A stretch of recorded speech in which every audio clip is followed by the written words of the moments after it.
নমস্কার বন্ধুরা, আজ আপনাদের সাথে শেয়ার করতে চলেছি ছোটদের ভালোবাসা ও বড়দের প্রণাম জানিয়ে আজকে বানাবো মাছের তেল বা পোঁটা।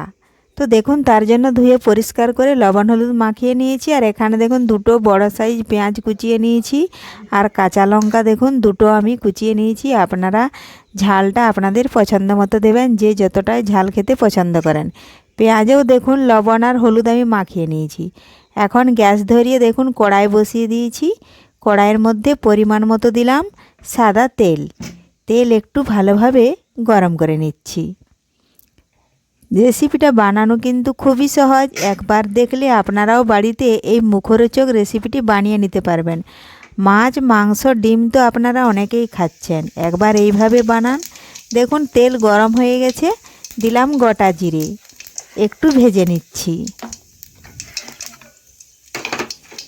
ভাজা হয়ে গেছে, এখন লঙ্কা আর পেঁয়াজ কুচিগুলো তেলের মধ্যে দিয়ে দিলাম। পেঁয়াজ খুব বেশি না ভেজে একটু আমি সামান্য নাড়াচাড়া করে পেঁয়াজটা একটু গরম করে নেব। অনেকেই এটা জানে না বলে অনেকেই ফেলে দেয় মাছের তেল, কিন্তু মাছের তেল যদি এইভাবে রান্না করেন তাহলে মাছ, মাংস, ডিম ফেলে দিয়ে এটা দিয়ে এক থালা ভাত খাওয়া হয়ে যাবে। দেখুন পেঁয়াজটা নরম হয়ে গেছে, এখন আমি মাছের তেলটা ঢেলে দিলাম। দেখুন,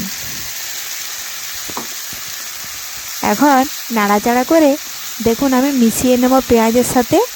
আর পেঁয়াজটা কিন্তু এখনও ভাজতে বাকি আছে। এখন একসাথে সমস্ত কিছু দেখুন নাড়াচাড়া করে আমি ভেজে নেব। পেঁয়াজটা খুব বেশি যদি ভেজে নিতাম তাহলে কিন্তু অতটা ভালো হতো না। এই দেখুন একটু কম ভেজেছিলাম, এখন ওই মাছের তেলের সাথে পেঁয়াজটাও ভাজা হয়ে যাবে। আর মাছের তেল অনেক তেল থাকে, তো তার জন্য আমি কম তেল দিয়েছিলাম।